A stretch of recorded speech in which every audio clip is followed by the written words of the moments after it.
Of course, continuing to dominate the news this week, Israel and Palestine, with pronouncements last week recognising or not recognising a Palestinian state at the UN General Assembly, and then, perhaps unexpectedly this week, a proposed peace plan for Gaza, with Donald Trump and Benjamin Netanyahu having a 20-point peace plan, which may be as close as we've got to peace in the last couple of years. But what is involved here? When we say Israel and Palestine, even the terms themselves are a bit fraught and problematic. Joining me on the program now from the New Zealand Christian Network, Reverend Dr. Stuart Lange. Kia ora, good morning. Kia ora.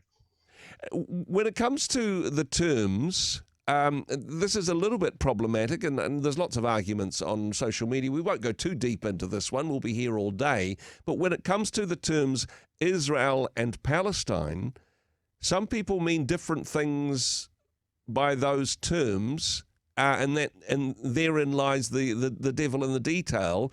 Can you start with a broad definition? When we talk Israel, what are we talking about? What are we not talking about? And the same with Palestine? Well, it depends who we are. If we're talking about the ancient Israel, then we're talking about the biblical Israel, but that's gone now.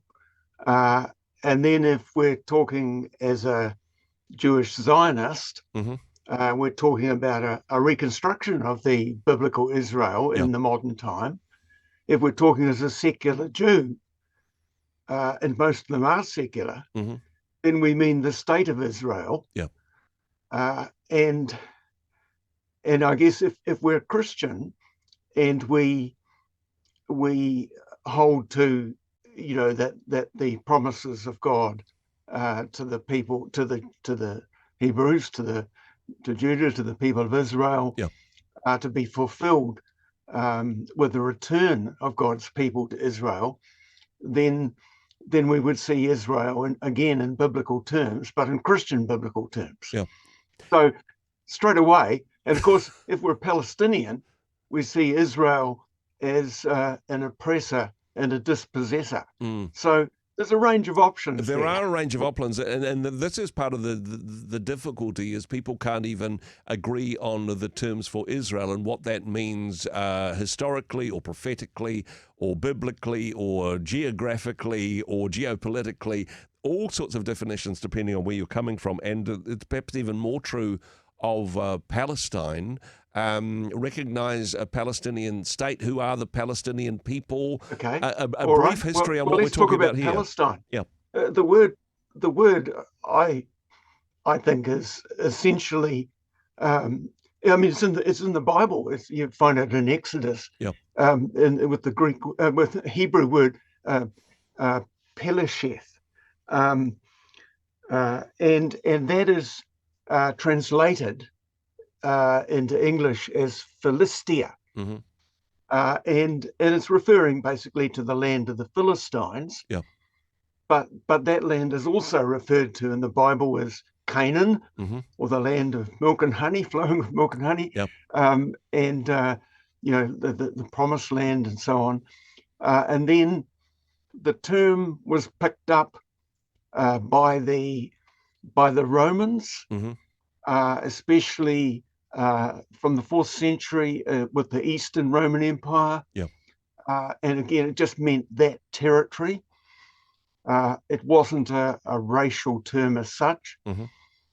And from the 7th century, Arabs became with Muslim conquest and so on, Arabs became absolutely the majority in that area, whatever we call it, the land of Palestine. And so they were not ancient Palestinians, but they were Arabs living in the territory known as Palestine. And that became common. And likewise, the Ottoman Empire referred to it as Palestine. So it's just simply that area. It's not a loaded term. No. Although it has been in recent times. It's become loaded. Exactly. Yes. And in more recent times, Palestine, in terms of the British and French involvement, the end of World War II, that was again a term to describe an area of geography, if not a people group. Would that be accurate? Yeah, that's right. And there were other names they had for it, the mandated territory, et cetera, but it was, yes, it wasn't a loaded term. Mm-hmm. And at the same time as they were calling it that, there was also increasing Jewish settlement in Palestine. Yeah. Initially with British encouragement, then some caution, the idea of a new homeland. And it was the United Nations that in 1947 recommended the establishment of a new Jewish homeland in the land of Palestine. And they also recommended that it be it was a divide. There was a partition basically between Arab areas and Jewish areas, much smaller than the state of Israel now. And that was in the aftermath of the Holocaust. Just the appalling atrocities of that that led to that widespread international sympathy for that. But Arab states didn't share that. Yeah. And the day that Israel declared itself a state is the day after many Arab nations invaded, right? Yeah, exactly.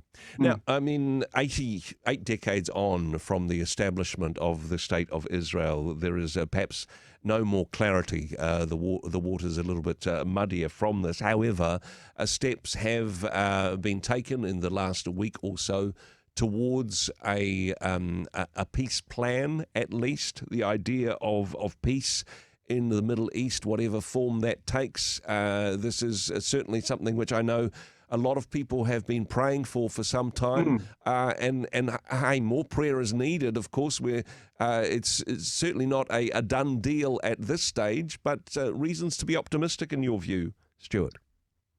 Well, the plan is good in that it reflects many previous plans.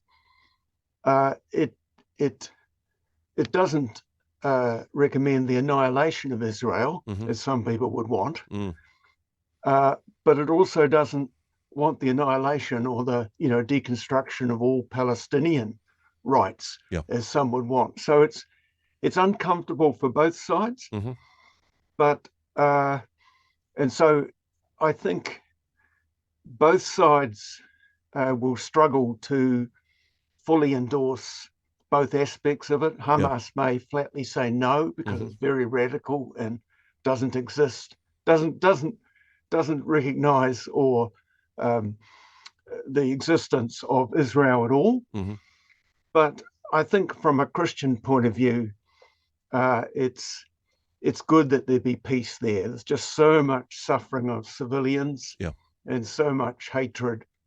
Anything that leads to peace, that is where there's some attempt at justice, has to be a good thing, I think.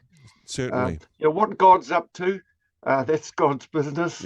But I think one of the things he's up to is peace and justice for all people. Yeah, and certainly it's from where we sit at this moment in history, for there to be peace in this troubled part of the world would take a miracle, but that, of course, that is God's business. That is his speciality, and we have seen this happen at other times in history. So we can be confident and pray for peace, for a miracle, for a positive outcome for the peoples of this troubled part of the world.